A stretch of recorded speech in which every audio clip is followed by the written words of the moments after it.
ফাযকুরুনি আযকুরুকুম ওয়াশকুরু লি ওয়ালা তাকফুরুন।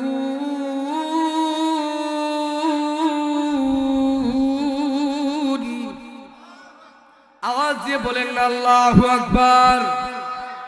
মুসলমান ভাইরা আমার, আল্লাহ রাব্বুল আলামিন বলেন, আমি আল্লাহকে যারা স্মরণ করে আমি আল্লাহও তাদেরকে স্মরণ করি। আল্লাহ রাব্বুল আলামিন বলেন, আমি আল্লাহকে পাওয়ার জন্য যারা এক কদম অগ্রসর হয় আমি আল্লাহ তাদেরকে দেওয়ার জন্য দুই কদম অগ্রসর হই।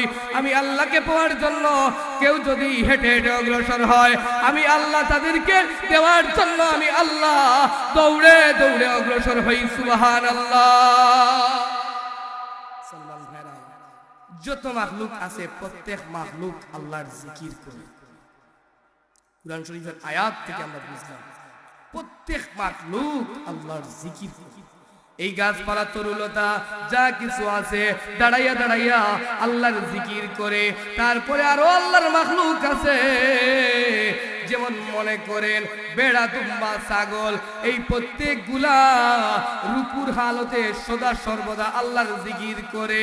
তারা সদা সর্বদা রুকুর হালতে আল্লাহর তাসবিহ পড়ে। সুবহানাল্লাহ। রুকুর হালতে দেখবেন তাদের অবস্থানটাও রুকুর হালতে। গরু, মহিষ, বেড়া, দুম্বা এগুলা সদা সর্বদা এই রুকুর হালতেই আল্লাহর তাসবিহ করে। এই এমনি ভাবে তারপরে আরো যত প্রাণী আছে, যেমন মনে করেন পাহাড় আছে, পর্বত আছে, এইগুলা নামাজের মধ্যে একটা অবস্থান আছে, বসার একটা অবস্থান আছে। আমরা যখন তাশাহুদের মধ্যে যাই তখন কিন্তু বৈশা বসে আমরা তাশাহুদ পড়ি। এই পাহাড় পর্বত এই সবগুলা বসিয়া বসিয়া আল্লাহর জিকির করে।